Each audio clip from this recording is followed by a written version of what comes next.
औज़ुबिल्लाहिमिनश्शैतानिर्रजीम बिस्मिल्लाहिर्रहमानिर्रहीम अस्सलाम वालेकुम। मैं हूं Kamran Ali. Views on news अपने नए प्रोग्राम के साथ वॉइस ऑफ कामरान में आपकी खिदमत में हाजिर हूं। अजीज दोस्तों, आज जो मैं खबर आपके सामने लेकर आया हूं वो सहाफियों से रिलेटेड है। इमरान खान जो है, इमरान रियाज खान और असद तूर जिनको पुलिस ने गिरफ्तार कर लिया है, उस हवाले से सहाफियों ने प्रेस क्लब में एहतजाज किया है, जिसमें हामिद मीर जो है बहुत फ्रंट फुट पे खेल रहे हैं और बहुत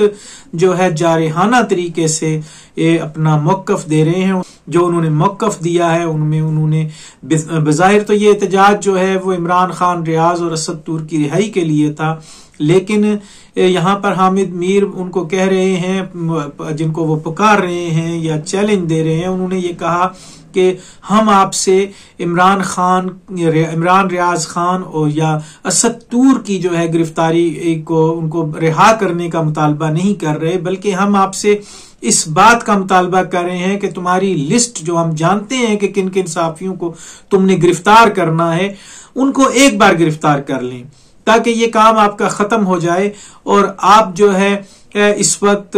जो काम आप कर रहे हैं इससे आप हमें परेशान जो हमें कर रहे हैं, इससे हम मुल्क छोड़कर नहीं भागेंगे। इस बार आप लोग मुल्क छोड़कर भागेंगे और हम नहीं भगोड़े बनेंगे, आप बनेंगे। इसमें उन्होंने अजीज दोस्तों आगे मजीद ये कहा कि हम इस वक्त देख रहे हैं कि हमारे साथ क्या सलूक किया जा रहा है, और उन्होंने आगे ये कहा कि हम अरशद शरीफ के कातिलों को बखूबी जानते हैं कि वो कौन है, लेकिन हम सुप्रीम कोर्ट के इंतजार में हैं कि सुप्रीम कोर्ट में ये मामला लटका हुआ है और इस टाइम दरमियान में है। बेहतर तो ये होगा कि सुप्रीम कोर्ट जो है वो इस पे एक्शन ले और अरशद शरीफ के जो कातिल हैं उनको गिरफ्तार किया जाए और उनको मंजर आम पर लाया जाए। अगर ये ना किया तो बवक्ते जरूरत हम जो है इन लोगों को और उन नामों को जो है दुनिया के सामने ले आएंगे। इससे अजीज दोस्तों जो एहतजाज था, इससे मनीजे जहांगीर जो हैं वो भी एक सीनियर सहाफी हैं, उन्होंने खिताब किया और मनीजे जहांगीर ने जो है ये कहा कि देखें कि भी अदलिया जो फैसले करती है वो फैसला जब हो जाता है तो पब्लिक प्रॉपर्टी बन जाता है,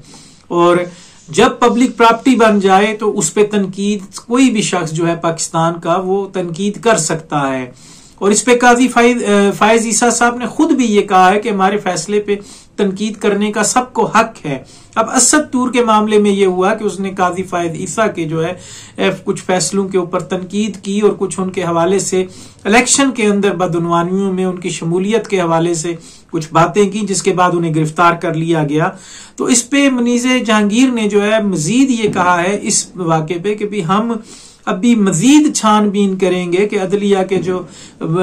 माजी में जो फैसले हुए हैं उन पर भी हम छानबीन करके और उनको भी अवाम के सामने लाएंगे। इसी से समी इब्राहिम जो है उन्होंने भी खिताब करते हुए हामिद मीर की जो है वो तायद की है कि जो जिसने जो गिरफ्तारियां करनी है वो गिरफ्तारियां कर ले। तो अजीज दोस्तों, इस पूरे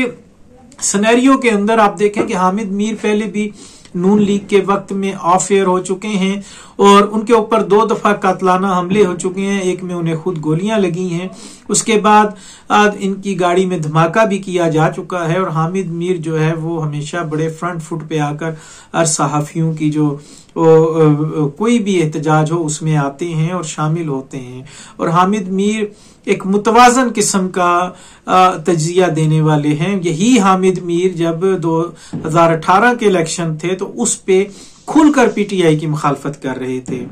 जिसकी वजह से उन्हें पीटीआई के हलकों की जानिब से बहुत से इल्जामात का भी सामना करना पड़ा। अब वही काम जो पिछले दौर में नून लीग के साथ हुआ था अब पीटीआई के साथ हुआ है। तो हामिद मीर जो है खुल के जो है इस इलेक्शन कमीशन पे और इस सिस्टम पे और तमाम उन लॉ एंड ऑर्डर से के इदारों के ऊपर जो इलेक्शन कराने के जो मिजाज होते हैं उनके ऊपर वो एहतजाज कर रहे हैं और उन पे तनकीद कर रहे हैं। और इस वक्त तो अजीज दोस्तों 2018 के इलेक्शन के अंदर अगर कोई धांधली के कोई ऐसे मामलात भी थे तो उसमें नून लीग से उसका इंतखाबी निशान नहीं छीना गया था, किसी उम्मीदवार को गिरफ्तार नहीं किया गया था, न उनके तायद कुनिंदे न तजवीज कुनिंदे उनको उठाया जा रहा था। लेकिन इस बार तो बिल्कुल खुली एक तरीके से जिसको कहा जाए कि भी लफ्ज गुंडागर्दी की हुई है, तो उसमें कोई गलत नहीं होगा कि इन इलेक्शनों के अंदर जिस तरीके से किसी को सामने ऊपर लाने के लिए जिस हद तक मेहनत की गई, जिस हद तक ताकत का इस्तेमाल करना था किया गया, वो उसके ऊपर तमाम सहाफती हलके जो हैं और तमाम इंसाफ पसंद लोग जो हैं वो शऊर रखने वाले लोग इस पे तनकीद कर रहे हैं। और जिसका खमियाजा इस वक्त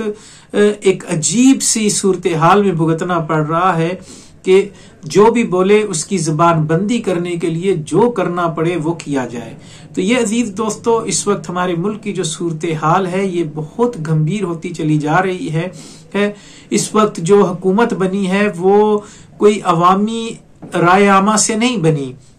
और ऊपर से इतने मुश्किल फैसले हैं कि बिजली गैस के जो बिल हैं उन्होंने अवाम का अजीरन कर दी, जिंदगी जो है अजीरन कर दी है। और आगे आने वाले दिनों में गर्मियों में जो बिजली के बिल आएंगे, इस चीज को हम मेरे ख्याल में समझने से बालातर है कि ये कैसे सस्टेन कर सकेंगे कि जो हुकूमत जो है उसके पास अक्सरियती अवाम भी नहीं है और अक्सरियत अवाम की इनसे नफरत करती है। और ये कैसे कौन सी जादू की छड़ी घुमाएंगे कि जिससे इस मुल्क की तकदीर बदलेंगे। अजीज दोस्तों, ये थी हमारी आज की वीडियो। हमारी आपसे गुजारिश है कि हमारे चैनल को सब्सक्राइब कीजिए, लाइक कीजिए, शेयर कीजिए और ज्यादा से ज्यादा